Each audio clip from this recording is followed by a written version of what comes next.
हरि ओम मंडळी. शांताकारं भुजगशयनं पद्मनाभं सुरेशं विश्वाधारं गगनसदृशं मेघवर्णं शुभांगं लक्ष्मीकान्तं कमलनयनं योगिहृध्यानगम्यं वन्दे विष्णुं भवभयहरं सर्वलोकैकनाथं. हरि ओम. काल आपण अध्याय 4 मधले 21 श्लोक 21 पर्यंतचे श्लोक पाहिले. आज 22व्या श्लोकापासून सुरुवात करत आहोत. अध्याय 4 श्लोक 22वा. 22 ते 28 आज आपण घेणार आहोत. त्या 22व्या श्लोकाला आता आपण सुरुवात करणार आहे. या श्लोकामध्ये कर्मयोग करणारा जो साधक आहे, जो कर्मयोगाचं आचरण करतो, तो कर्मबद्ध होत नाही हे सांगितलंय. भगवंतांनी अर्जुनाला या श्लोकामध्ये असं सांगितलंय की कर्मयोगाचं आचरण करणारा कर्मानी बांधला जात नाही. काय म्हणतात बघूया. यदृच्छालाभ संतुष्टो द्वंद्वातीतो विमत्सरः समसिद्धावसिद्धौ च कृत्वापि निबध्यते. यदृच्छ लाभ संतुष्ट, इच्छा नसताना आपोआप प्राप्त पदार्थांमध्ये संतुष्ट. यदृच्छा म्हणजे सहज, भगवंताच्या इच्छेने जे आम्हाला प्राप्त होतं त्याच्यात जर आम्ही संतुष्ट राहिलो तर त्याला म्हणायचं यदृच्छा लाभ संतुष्टा. सहज जे आपल्याला मिळतं, जे आपल्या कर्मजात आहे ते आपल्याला मिळतं आणि त्याच्यामध्ये आपण जर संतुष्ट असूत तर आपण यदृच्छा लाभ संतुष्ट आहोत असं म्हणता येतं. दुसरं त्यांनी विशेषण वापरले द्वंद्वातीत. जो द्वंद्वातीत झालेला आहे म्हणजे सुख दुःख, लाभ अलाभ, हार जीत वगैरे अशी जी द्वंद्व असतात माणसाच्या आयुष्यात, त्या द्वंद्वाचा ज्याच्यावर परिणाम होत नाही, त्याला ओलांडून जो पलीकडे गेलेला आहे, द्वंद्वातीत झालेला आहे. तिसरं विशेषण आहे विमत्सर, ज्याच्या मनामध्ये ईर्ष्या नाही इतरांबद्दल, मत्सर नाही असा. विगतः मत्सरा यस्मात, ज्याच्याकडून मत्सर निघून गेलेला आहे, नष्ट झालेला आहे असा. समहा म्हणजे समबुद्धीने राहणारा. कुठे? सिद्धौ असिद्धौ च, सिद्धी आणि असिद्धीच्या संदर्भामध्ये जो समबुद्धी ठेवतो, समत्व बुद्धी ठेवतो असा. कृत्वा अपि न निबध्यते, कर्म केलं त्यांनी तरीही तो त्या कर्माने बांधला जात नाही. थोडक्यात काय आहे, त्याच्यात समाधान मानणं, द्वंद्वांवर मात करणं, मत्सर मनातून काढून टाकणं, समबुद्धीने वागणं, असं वागून जो सातत्याने कर्म करतो किंवा कर्माचं आचरण करतो, कर्मयोगाचं, तो त्या कर्माच्या फळांनी बांधला जात नाही, त्या कर्मफळापासून मुक्त असतो. आता आणखी काय ते पुढच्या श्लोकात आणखी सांगितलंय. गतसंगस्य मुक्तस्य ज्ञानावस्थित चेतसः यज्ञाय आचरतः कर्म समग्रम प्रविलीयते. प्रविलीयते म्हणजे नष्ट होतं. काय? गतसंगस्य मुक्तस्य, जो संगमुक्त आहे. मग आता ज्याला संग लागलेला नाही, मग कशाचा संग लागलेला नाही तर क्रिया, पदार्थ, घटना, परिस्थिती यांच्याशी मानलेला संबंध ज्याच्या मनातून निघून गेलेला आहे. हे काय आहे सगळं तर आमचा देह आम्हाला फार प्रिय आहे आणि त्या देहाशी संबंधित या सगळ्या ऐहिक गोष्टी आहेत. पदार्थ, क्रिया, घटना, परिस्थिती हे कशाशी संबंधित आहे? देहाशी संबंधित आहे. त्याच्याशी संबंधित असणाऱ्या गोष्टींचा संग, विषयांचा संग, त्याच्यातून जो मुक्त झालेला आहे. कशामुळे? ज्ञान अवस्थित चेतसः, ज्याचं चित्त ज्ञानामध्ये पूर्णपणे बुडलेलं आहे.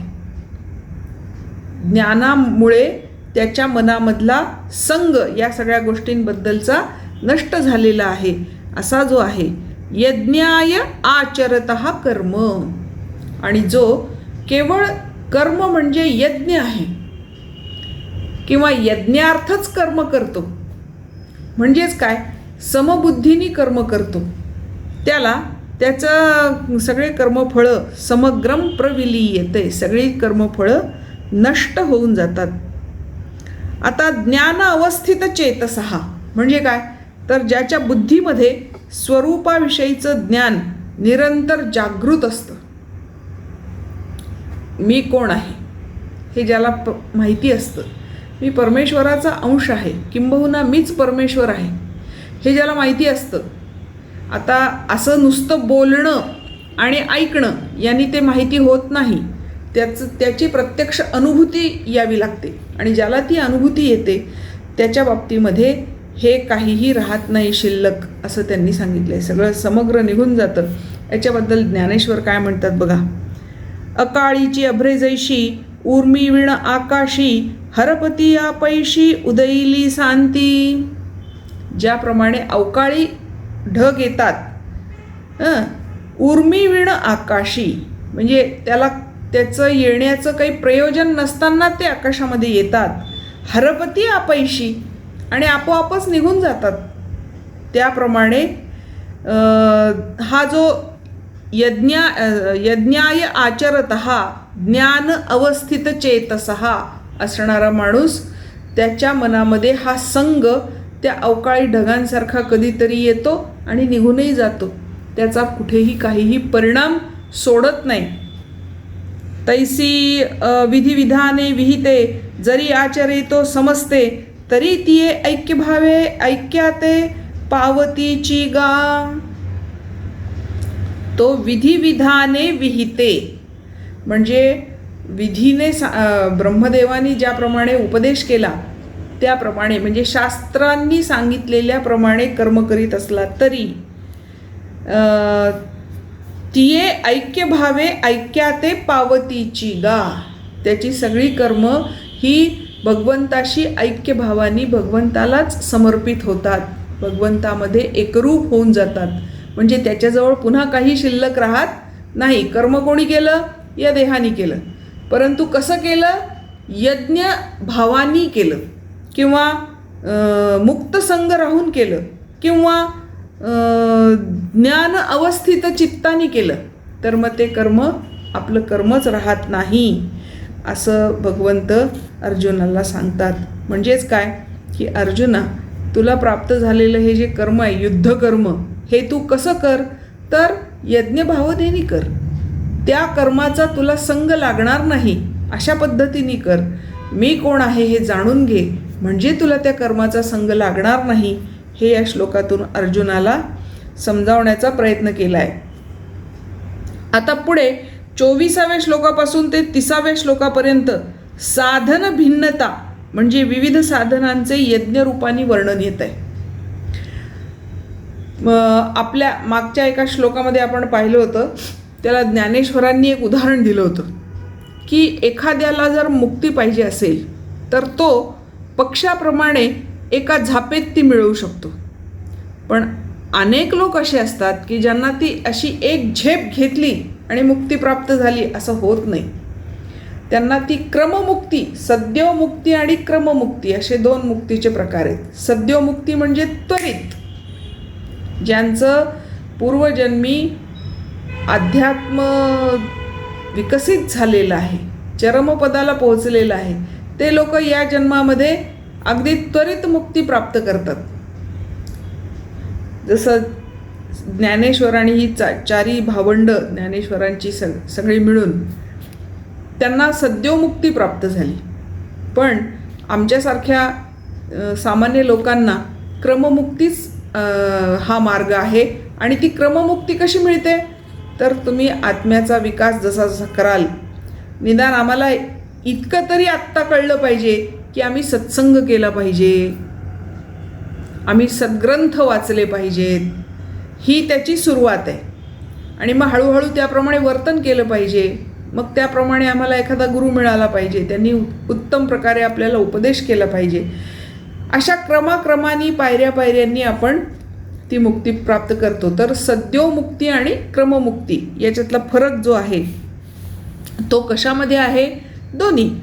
आमच्या कर्मफळांमुळे आम्हाला जो जन्म मिळालेला आहे तो, आणि त्या जन्मामध्ये आम्ही भगवंताला प्राप्त करण्यासाठी कोणतं साधन वापरलं आहे, कोणत्या साधनाच्या माध्यमातून आम्ही तिथपर्यंत पोहोचणार आहोत, याच्यावर ह्या सगळ्या गोष्टी अवलंबून आहेत. बरं, मग ही साधनं वेगळी वेगळी का आहेत?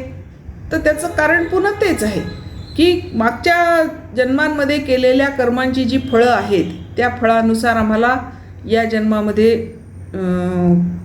जन्म मिळतो.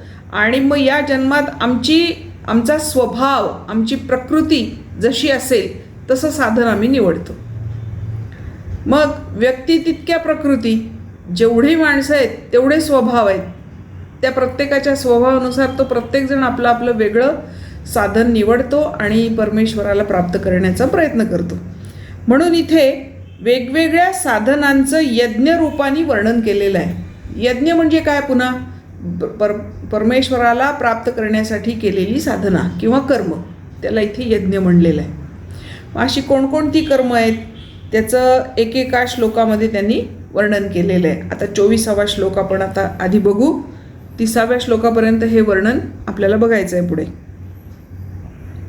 ब्रह्मार्पणं ब्रह्महविः ब्रह्माग्नौ ब्रह्मणाहुतं ब्रह्मैव तेन गंतव्यं ब्रह्मकर्मसमाधिनः. ब्रह्मकर्मसमाधीन म्हणजे प्रत्येक कर्मामध्ये सगळ्या ब्रह्मच भरलेलं आहे किंवा त्याची सगळी कर्म ही ब्रह्मरूपच आहेत असं मानतो, त्याला म्हणतात ब्रह्मकर्म समाधीनः. समाधीन म्हणजे ब्रह्मकर्मामध्येच समबुद्धीनी वावरणारा असा जो असतो. त्याच्या बाबतीमध्ये काय काय होतं हे वरच्या 3 चरणांमध्ये सांगितलेलं आहे. ब्रह्म अर्पणम, ब्रह्म हविः, ब्रह्म अग्नौ ब्रह्मणा हुतं ब्रह्मैव तेन गंतव्यम. यज्ञ करायचा असेल तर ज्या गोष्टी लागतात त्याचं वर्णन इथे आहे. अर्पण म्हणजे यज्ञामध्ये आहुती देण्यासाठी काही साधन लागतं, म्हणजे त्याला याज्ञिक लोक किंवा वैदिक लोक श्रुवा श्रुक असं म्हणतात, ज्याला आपण पळी म्हणतो. त्या पळीचे प्रकार असतात. त्याचं तोंड छोटं मोठं, चोच असलेलं वगैरे अशा वेगवेगळ्या प्रकारांवर त्याची नावं ठरलेली आहेत. तर त्यातले 1-2 नावं फक्त सांगते. श्रुवा श्रुक अशी त्याला नावं असतात. तर त्याला म्हणतात अर्पण. म्हणजे यज्ञामध्ये हवन करण्यासाठी वापरायचं साधन त्याला म्हणतात अर्पण. मग हे अर्पण काय आहे? तर ते अर्पण म्हणजे ती पळी किंवा ती श्रुवा किंवा तो श्रुक हे ब्रह्मच आहे असं ते मानतात. ब्रह्म हविः हवन करण्याच्या वस्तू. मग ते आज्य म्हणजे तूप असेल, काष्ठ असेल किंवा आणखी काही, तर ते सगळं त्याला म्हणतात हवी. हवी काय आहे? ते सुद्धा ब्रह्मच आहे. अग्नीसुद्धा ब्रह्मच आहे. ज्याच्यामध्ये हवन करायचं आहे तो यज्ञात दगदगणारा अग्नी तो सुद्धा ब्रह्मच आहे. आणि त्याच्यामध्ये हवन करणारा होता त्याला होता म्हणतात. हवन करणाऱ्या व्यक्तीला होता असं म्हणतात. जो त्याच्यात हवन करतो प्रत्यक्ष तो कोण आहे? तो पण ब्रह्मच आहे. ब्रह्मणाहुतं ब्रह्मा स्वतः आहुती देतोय. ब्रह्मैव तेन गंतव्यम अशा बुद्धीने जो कर्म करतो तो ब्रह्मालाच जाऊन प्राप्त होतो. कारण काय? ब्रह्मकर्म समाधीन. तो ब्रह्मकर्मामध्ये पूर्ण रमलेला आहे. त्याची सगळी कर्म ब्रह्मरूपच होत आहेत. अर्पणसुद्धा ब्रह्मच, हवीसुद्धा ब्रह्म, अग्निसुद्धा ब्रह्म. जो हवी देणारा आहे, हवन करणारा आहे तोही ब्रह्म. आणि मग तो जाईल कुठे? तर प्रत्यक्ष ब्रह्मालाच प्राप्त होईल. ब्रह्म रूपामध्येच त्याची कर्मसमाधी होते. त्याच्या कर्माचं रूपांतर हे ब्रह्मामध्येच होतं. म्हणजे ब्रह्माशी ते एकरूप होऊन जातं. त्या ब्रह्मा वेगळी त्याला सत्ताच राहत नाही, कारण तो स्वतःला ब्रह्मा वेगळं मानतच नाही. तो म्हणतो ना, ब्रह्मणा हुतम, आहुती को देणारा सुद्धा ब्रह्मच आहे, म्हणजे मी सुद्धा ब्रह्मच आहे हे तो मानतो. आता या चार ज्या गोष्टी आहेत, अर्पण, हवी, अग्नी आणि हुतम. तर अर्पण हात आहे माणसाचा. भोजनाचे पदार्थ हे हवी आहेत. भोजन करणारा तो ब्रह्मा, हवन करणारा तो आहे. आणि अग्नी हा जठराग्नी आहे, असाही त्याचा अर्थ आहे. म्हणजे माणूस जेव्हा अन्न ग्रहण करतो तेव्हा ह्या हातांनी त्या तोंडामध्ये घास घालतो. म्हणजे ही झाली स्रुवा किंवा सृक, म्हणजे अर्पण करण्याचं साधन. भोजनाचे पदार्थ हे झाले त्याच्यामध्ये हवन करण्याचे हवीरद्रव्य. त्याच्यामध्ये हवन करणारा कोण आहे, होता कोण आहे, तर स्वतः भोजन करणारा मी, तो होता आहे. आणि अग्नी कोणता आहे, तर जठराग्नी. हवी कुठे जातो, हा जठराग्नीमध्ये जातो. म्हणून आपण जेवताना तो श्लोक नेहमी म्हणतो, वदनी कवळ घेता नाम घ्या श्रीहरीचे, सहज हवन होते नाम घेता फुकाचे, जीवन करी जीवित्वा अन्न हे पूर्ण ब्रह्म, उदर भरण नोहे जाणी जे यज्ञकर्म ते हे यज्ञकर्म. असं यज्ञकर्म कोण मानतो, ब्रह्मकर्म समाधीन. जो ब्रह्मकर्म, सगळी कर्म ब्रह्मच आहे असं मानतो आणि त्याप्रमाणे वर्तन करतो त्याच्या बाबतीमध्ये. म्हणजेच काय, अर्जुनाला इथे हेच सांगितले की अर्जुना, तू काही कोणी यांना मारणारा नाहीस किंवा हे काही कोणी तुझ्या हातून मरणारे नाही आहेत. तू फक्त तुझं कर्म कर. तू जे कर्म करतोस ते ब्रह्मच आहे याच्यावर श्रद्धा ठेव, निष्ठा ठेव आणि कर्म कर, म्हणजे तू कर्ममुक्त होशील. आणि आता हे एक साधन झालं. ज्या लोकांना भगवंताशी एकरूप व्हायचं आहे अशी लोक कोणकोणती यज्ञरूप साधन, तर हे एक कर्मयज्ञ, कर्मालाच ब्रह्म मानून केलेलं यज्ञ, त्याला हा एक प्रकार आत्ता सांगितला. हे सांगण्याचं कारण असं आहे, म्हणजे यज्ञाचं रूपक इथे का घेतलं, तर त्याचं कारण असं आहे, यज्ञामध्ये हवन करतात म्हणजेच अग्नीमध्ये हवन करतात. अग्नी पावक आहे, हे त्याचा एक महत्त्वाचा गुणधर्म आहे. शिवाय हवीरद्रव्याची तो पूर्ण राख करून टाकतो, नष्ट करून टाकतो. अग्निमय म्हणजे तुम्ही जे हवन कराल ते अग्नीशी एकरूप होऊन जातं, अग्निमय होऊन जातं, ज्वालारूप होऊन जातं. आणि त्यामुळे त्या अग्नीपेक्षा वेगळी त्या हवीरद्रव्याची काही सत्ता राहत नाही. तसं ब्रह्म मानून कर्म केलं की त्या कर्माची आणि कर्म करणाऱ्याची दोघांचीही ब्रह्मापेक्षा वेगळी सत्ता राहत नाही. मग ते कर्म त्याला बांधेल कसं आणि बाधेल कसं, बांधणारही नाही आणि बांधणारही नाही, हे सांगण्यासाठी हे आहे. कारण जितकी साधनं आहेत तितके सगळे, जेव्हा ती सगळी साधनं साध्यरूप होतील तेव्हा त्याला यज्ञ म्हणतात.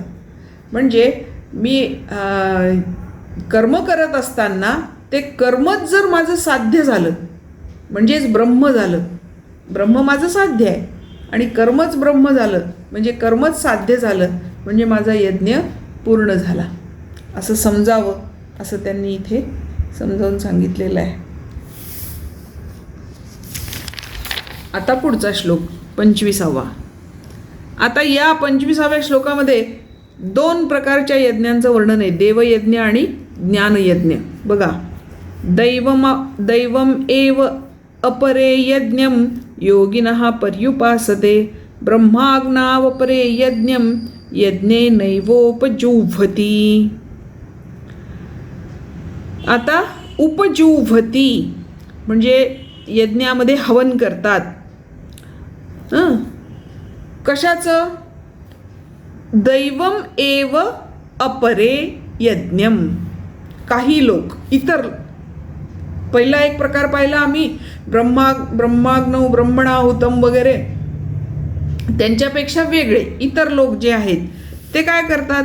इतर यज्ञ करणारे लोक दैव यज्ञ करतात. सर्व काही भगवंतांचे आहे आणि ते त्यांनाच अर्पण करायचे आहे असं म्हणून ते त्यालाच सगळं अर्पण करतात. ब्रह्माग्नौ अपरे यज्ञम. इतर त्यांच्यापेक्षा आणखी वेगळे ते काय करतात?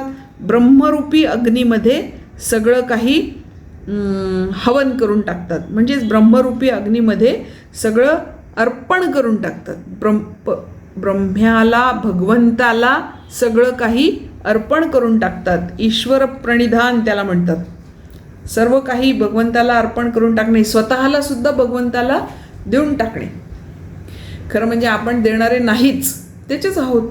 त्यांनीच आपल्याला निर्माण केलेलं आहे. मग आपण आपल्याला त्यांना देणं ही संकल्पनाच मुळात चुकीची आहे. आपण तेच आहोत. प्रेम गली अति साकरी, ज्यामे दोना समाय. दोन नाहीच आहेत, एकच आहे. हे याचा अनुभव घेऊन स्वतःला परमेश्वराला अर्पण करणारे असे जे असतात ते यज्ञेन एव उपजुह्वती. यज्ञाद्वारेच सगळं काही भगवंताला अर्पण करतात. म्हणजेच कर्माद्वारे भगवंताला अर्पण करतात. त्याच्यामध्ये आसक्ती, कामना, वासना ह्या कोणतीही गोष्ट तिथे असत नाही. इथे त्यांनी यज्ञाची एक छान व्याख्या केली आहे. विवेकानी जड पदार्थापासून सर्वथा विन्मुख होऊन परमात्म्यामध्ये लीन होण्यालाच येथे यज्ञ असे म्हटले आहे. आणि लीन होणं म्हणजे काय? तर स्वतःची निराळी स्वतंत्र अशी ओळखच न ठेवणं म्हणजे लीन होणं, म्हणजेच एकरूप होणं. तर अशा पद्धतीने एकरूप जो होतो तो त्यात काही लोक दैवयज्ञ करणारे असतात. म्हणजे भगवंताचंच भगवंताला अर्पण, तेरा तुझको अर्पण या भावनेनी कर्म करतात. त्यांना दैव यज्ञ करणारे म्हणतात. आणि ब्रह्माग्नीमध्येच सगळ्या गोष्टी लीन करणारे ते ब्रह्मयज्ञ करणारे. तर असे दोन प्रकार इथे आणखी आपल्याला यज्ञाचे सांगितले. आता 26व्या श्लोकामध्ये इंद्रिय संयम आणि विषय हवनरूप यज्ञ. इंद्रिय संयम करणं हा एक यज्ञ आणि विषयांचं हवन करणं हा एक यज्ञ, असे दोन प्रकारचे यज्ञ सांगितलेले आहेत. काय आहे ते बघू आपण आता. श्रोत्रादीनी इंद्रियाणी संयमाग्नेषु जुह्वती, शब्दादीनी विषयान अन्यः इंद्रियाग्नेषु जुह्वती. जुह्वती या शब्दाचा अर्थ आहे हवन करणे. जुह्वती म्हणजे हवन करणे. एक जे आहेत ते काय करतात? श्रोत्र इत्यादी इंद्रियांच्या द्वारे संयम रूपी अग्नीमध्ये त्या इंद्रियांचं हवन करतात. आता हे कसं शक्य आहे? तर ध्यान, धारणा, चिंतन, मनन ही सगळी त्याची साधनं आहेत. सगळ्या इंद्रियांना तिकडून पकडून आणायचं, ध्यानात लावायचं, धारणेमध्ये लावायचं, एकाग्रतेमध्ये गुंतवायचं. असं जे करतात त्याला म्हणतात इंद्रिय संयम रूपी यज्ञ. आणि दुसरा त्यांनी सांगितला शब्दादी विषयान अन्य. इतर लोक काय करतात? या इंद्रियांचे जे विषय आहेत, कोणते? शब्द, स्पर्श, रूप, रसगंध हे आपल्या इंद्रियांचे विषय आहेत. या विषयांना इंद्रियांमध्ये हवन करतात. म्हणजे इंद्रियांना त्या विषयांपासून बाजूला काढतात. त्या विषयांचं इंद्रियांमध्ये हवन करणं म्हणजे काय? ते विषय इंद्रियांमध्ये जाळून टाकणे. आता हे कसं शक्य आहे? म्हणजेच त्या इंद्रियांकडे अजिबातही दुर्लक्ष करणे, बिलकुल लक्ष न देणे. अशा प्रकारे हा यज्ञ करतात. असे ते 2 प्रकारचे यज्ञ इथे सांगितलेले आहेत. आता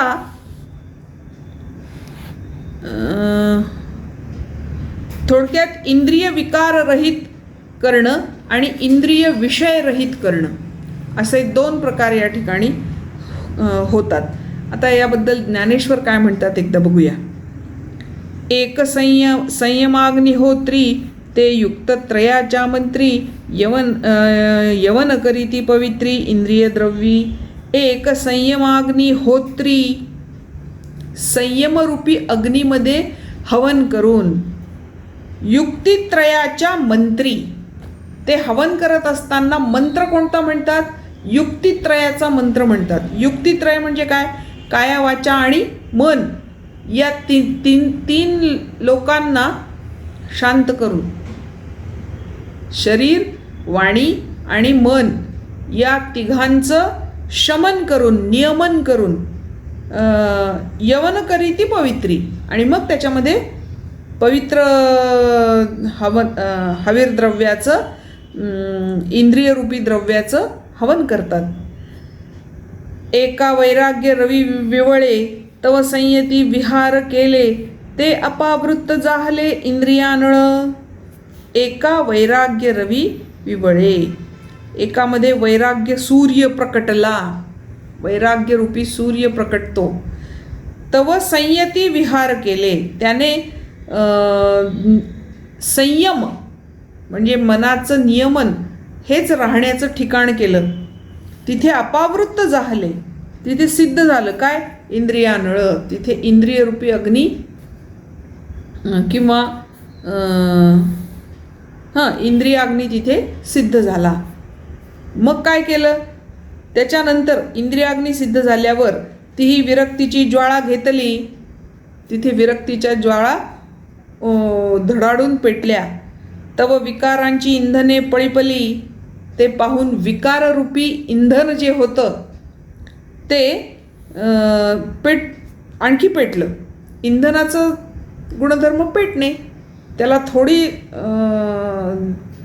चिंगारी विस्तू मिळाला की ते लगेच पेटतं. तशी ती इंधनं विकारांची पेटली. येथ आशा धुमे सांडिली पाचही कुंडे. आशारूपी धूर अंतःकरणरूपी पंचकुंडांमध्ये भरून गेला. अंतःकरणामध्ये पंचकुंड कोणते? चार अंतःकरण आपल्याला माहिती आहेत. मन, बुद्धी, चित्त आणि अस्मिता किंवा अहंकार, हे अंतःकरण चतुष्टय. आणि हृदय, या सगळ्यांमध्ये ते पूर्ण 5ही कुंडांना सोडून निघून गेली ती, आणि त्या ठिकाणी ती कुंड तेजस्वी झाली, प्रज्वलित झाली. मग काय झालं? मग वाक्यविधीची या निर्वडी विषय आहुती उदंडी हवन केले कुंडी इंद्रियाग्नीच्या. मग अहम ब्रह्मास्मी हे महावाक्य इथे म्हणले ना, वाक्यविधीची या निर्वडी. वाक्यविधीचं महत्त्व. कोणतं वाक्य? आपले 4 वेदातले महावाक्य आहेत. अहम ब्रह्मास्मी, तत्वमसी वगैरे. त्या अहम ब्रह्मास्मी या महावाक्याचा मंत्रघोष केला आणि मग अंतःकरणाच्या कुंडांमध्ये इंद्रियाग्नीच्या मुखी विषयांच्या आहुती टाकल्या आणि तो त्याच्यामध्ये मुक्त झाला. केव्हा? श्रोत्रादीनी इंद्रियाणी संयमाग्नेषु जुह्वती. श्रोत्र इत्यादी सगळी इंद्रिय संयमरूपी अग्नीमध्ये हवन केली. शब्दादीन विषयान अन्य इंद्रियाग्नेषु जुह्वती. सगळं इंद्रियाग्नीमध्ये हवन करून टाकलं आणि त्याच्यातून तो मुक्त झाला. हा आणखी एक प्रकार सांगितला. आता 27व्या श्लोकामध्ये अंतःकरण संयमरूपी यज्ञ सांगितलेला आहे. सर्वाणी इंद्रिय कर्माणी प्राणकर्माणी चापरे आत्मसंयम योगाग्नौ जुह्वती ज्ञानदीपिते. जुह्वती, पुन्हा इथे हवन करणे. आता काही लोक कसा यज्ञ करतात? सर्वाणी इंद्रिय कर्माणी, प्राणकर्माणि च अपरे. सगळ्या इंद्रियांची कर्म किंवा आणखी दुसरे लोक आहेत ते काय करतात, प्राणांची सगळी कर्म आत्मसंयम अग्नौ, आत्मसंयम रूपी अग्नीमध्ये जुह्वती, हवन करतात. कशामुळे? ज्ञानदीपिते. कारण त्यांना ज्ञान झालेलं आहे, आत्मज्ञान झालेलं आहे. त्याच्यामुळे सर्वाणी इंद्रिय कर्माणी, सगळ्या इंद्रियांची कर्म किंवा प्राणकर्म, प्राणांची सगळी कर्म म्हणजे प्राण, अपान, व्यान, उदान, समान वगैरे हे जी कर्म आहेत प्राणांची, ती सगळी कर्म आत्मसंयम अग्नौ, आत्मसंयम रूपी अग्नीमध्ये जुह्वती, हवन करतात. आता इथे समाधी जी असते त्यालाच यज्ञरूप मानलंय. इंद्रियांच्या सर्व क्रियांना समाधीमध्ये हवन करतात, केलं जातं. संयमाग्नी म्हणजे समाधी असं आहे. पातंजल योगामध्ये धारणा, ध्यान आणि समाधी या तीनला मिळून एकच नाव दिलेलं आहे, संयम. आणि म्हणून हा संयमाग्नी इथे आलाय. या संयमाग्नीमध्ये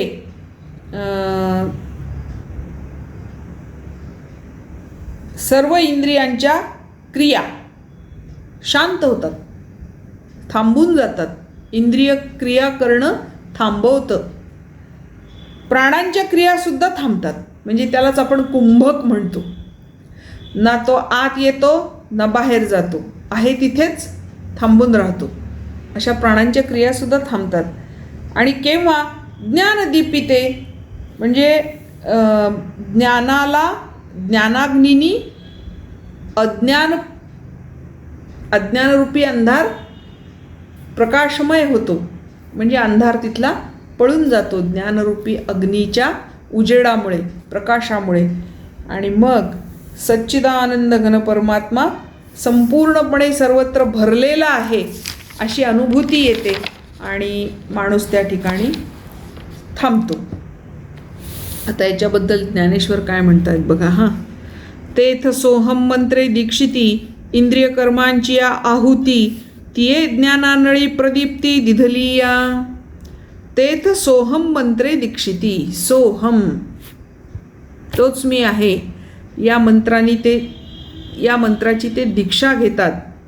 इंद्रिय कर्मांची आहुती, सगळ्या इंद्रिय कर्मांची आहुती टाकतात. कुठे? तिये ज्ञान नळी प्रदीप्ती, त्या धडधडून पेटलेल्या ज्ञानरूपी अनलामध्ये, ज्ञानरूपी अग्नीमध्ये त्याची आहुती टाकतात. पाठी प्राणक्रियेचे स्रवेनिशी, पूर्णाहुती पडली हुताशी, तेथ अवभृत समरसी सहजे जाहले. पाठी म्हणजे नंतर, एकदा कर्मरूपाची सगळी आहुती दिल्यानंतर प्राणक्रियेची स्रवेनिशी, क्रिया म्हणजे सगळ्या ह्या प्राणांच्या पाचही क्रिया, प्राण, अपान, व्यान, उदान आणि समान, या सगळ्या क्रियासुद्धा त्याच्यामध्ये पूर्णाहुती देतात. कुठे? हुताशी, अग्नीमध्ये, ज्ञानरूपी अग्नीमध्ये. तेथ अवभृत समरसी सहजे जाहले.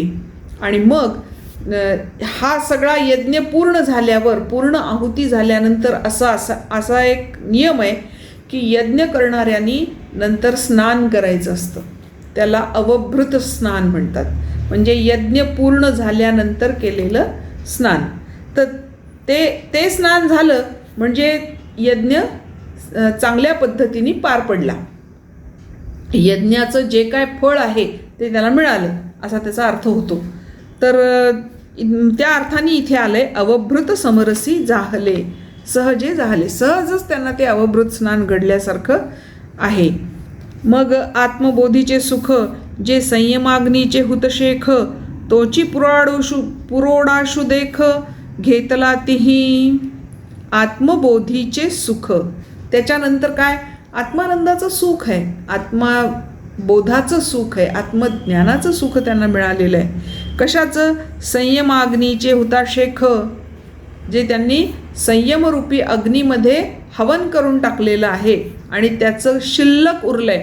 आपण मागच्या काही श्लोकांमध्ये पाहिलं होतं, यज्ञशिष्टा शिनस्संतो मुच्यन्ते सर्वकिल विषयीही. जो यज्ञातून शिल्लक राहिलेलं अन्न सेवन करतो तो सर्व पापांपासून मुक्त होतो. म्हणून इथे म्हटले हुताशेख म्हणजे हुताशेष. हवन केल्यावर शिल्लक उरलेलं त्याला म्हणतात हुताशेष.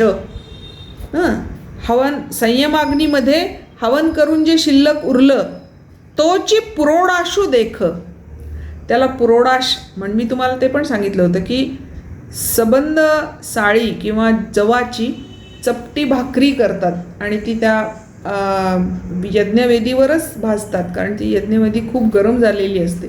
ते भाजलं जातं त्याच्यावर आणि मगच ते हवन करतात. तर हा पुरोडाश जो यज्ञ कर्म पूर्ण झाल्यावर, पूर्णाहुती देऊन उरल्यावर शिल्लक राहिलेला तो पुरोडाश खाल्ल्यामुळे ते घेतात आणि त्याच्यामुळे ते काय होतं, मुच्यन्ते सर्व किलविषयीही, ते सगळ्या पापांपासून मुक्त होतात. एक ऐशिया इही यजनी मुक्त झाले गा त्रिभुवनी, या यज्ञक्रिया तरी आनानी परिप्राप्यते एक. हे अर्जुना, ऐशिया इही यजनी, अशा प्रकारे यज्ञ करून मुक्त झाले गा त्रिभुवनी, अनेक लोक या त्रिभुवनामध्ये मुक्त झालेत. या यज्ञक्रिया तरी आनानी म्हणजे अन्य वेगवेगळ्या, या अशा अनेक वेगवेगळ्या यज्ञक्रिया असल्या तरी परिप्राप्यते एक, या यज्ञांपासून मिळणारं जे प्राप्तव्य आहे ते एकच आहे, ते म्हणजे मोक्ष किंवा परब्रह्म प्राप्ती, सच्चिदानंद प्राप्ती. तेवढं एकच त्याचं प्राप्तव्य आहे. आता 28व्या श्लोकाकडे आपण वळतोय. द्रव्ययज्ञास्तपो यज्ञा योगयज्ञास्तथा परे, स्वाध्याय ज्ञानयज्ञाश्च यतयः संशितव्रताः.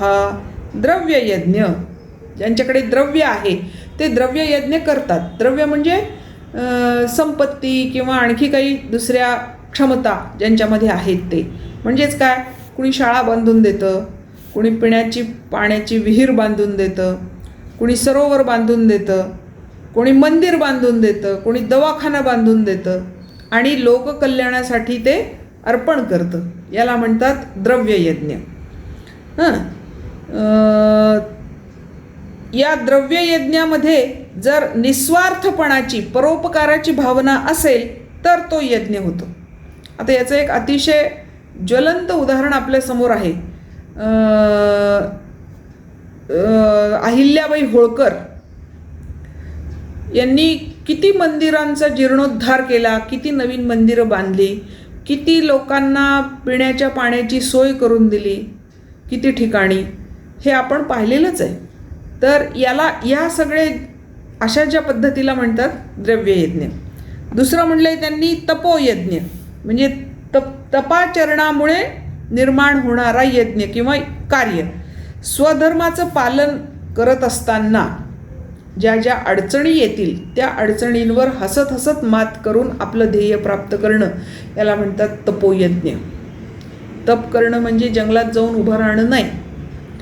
तप त्याला म्हणतात की जे आपल्या ध्येयाप्रती आपण दृढ असताना, ते काम करत असताना त्याच्यामध्ये येणाऱ्या अडचणी हसतमुख ओलांडून जाणं, त्यांना पार करणं, त्या झेलणं आणि आपलं ध्येय प्राप्त करणं, ह्या सगळ्या प्रक्रियेला तप असं म्हणतात. तर काही लोक असं तपयज्ञ करतात. दुसरे काय करतात, योगयज्ञ. योगयज्ञ म्हणजे अंतःकरणाची समता प्राप्त करणं, त्याला योग म्हणतात. समत्वम योग उच्यते, आपण शिकलेलो आहे. मग समता जे प्राप्त करतात, द्वंद्वांवर मात करण्याची समबुद्धी, त्याला म्हणतात योग. ते योगयज्ञाच्या द्वारे द्वंद्वांवर मात करून समबुद्धीने लोक परमात्म्याला प्राप्त करतात. पुढे काय म्हटले, स्वाध्याय यज्ञ. केवळ जनकल्याणासाठी स्वाध्याय करणं, त्याला म्हणतात स्वाध्याय यज्ञ. आपल्यासाठी तर आपण स्वाध्याय करतोच, मला भगवद्गीता कळावी, मला ज्ञानेश्वरी कळावी म्हणून मी 4दा वाचून काढे नाही, पण इतरांना ती कळावी म्हणून त्याचा स्वाध्याय मी रोज करीन. असं जे असतं त्याला म्हणतात स्वाध्याय यज्ञ. मग पुढे आहे ज्ञानयज्ञ. ज्ञानयज्ञ म्हणजे काय? तर लोककल्याणासाठी माझ्याजवळ जे ज्ञान आहे ते मला इतरांना देता आलं पाहिजे. आमचे गुरुजी आम्हाला सांगायचे, स्वाध्यायात मा प्रमद, स्वाध्याय प्रवचनाभ्याम मा प्रमद.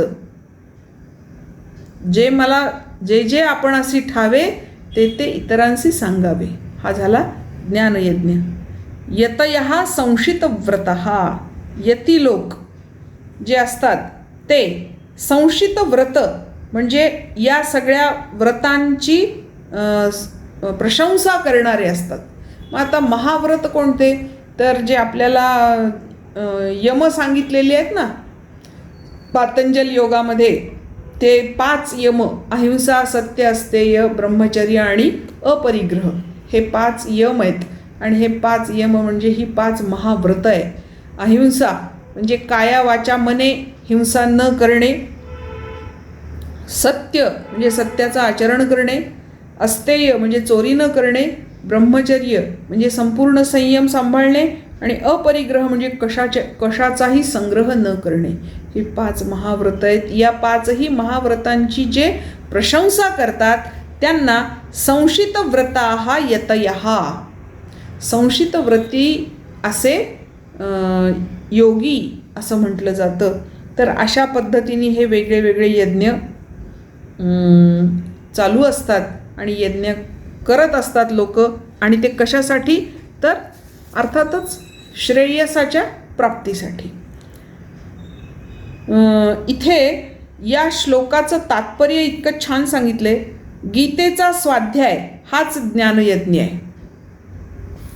गीतेचा सखोल अभ्यास करून त्यातील विचार अंगी मुरवणे, गीतेतील भगवत भाव जाणणे, हा पण ज्ञानयज्ञच आहे.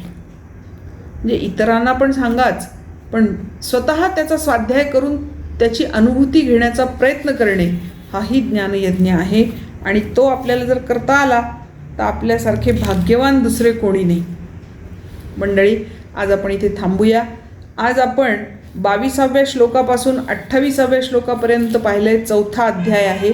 तर ते श्लोक आपण वाचूया आणि आज थांबूया. यदृच्छालाभ संतुष्टो द्वंद्वातीतो विमत्सरः. यदृच्छालाभ संतुष्टो द्वंद्वातीतो विमत्सरः.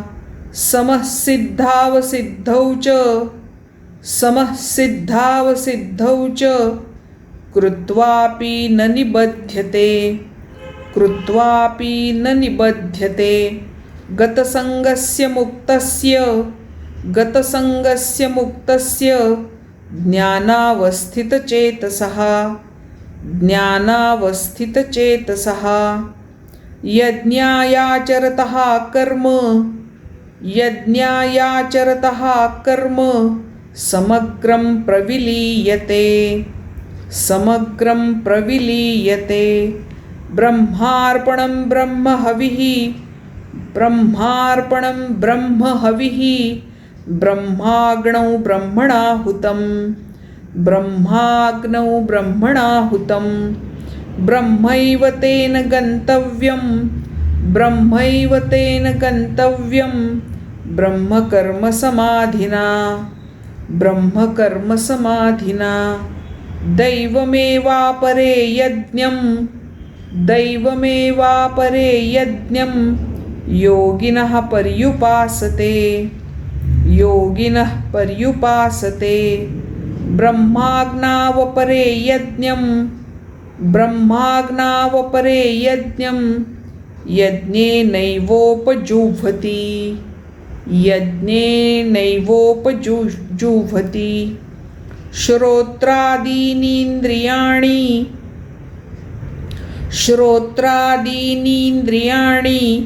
अन्ये संयमाग्निषु जुह्वति.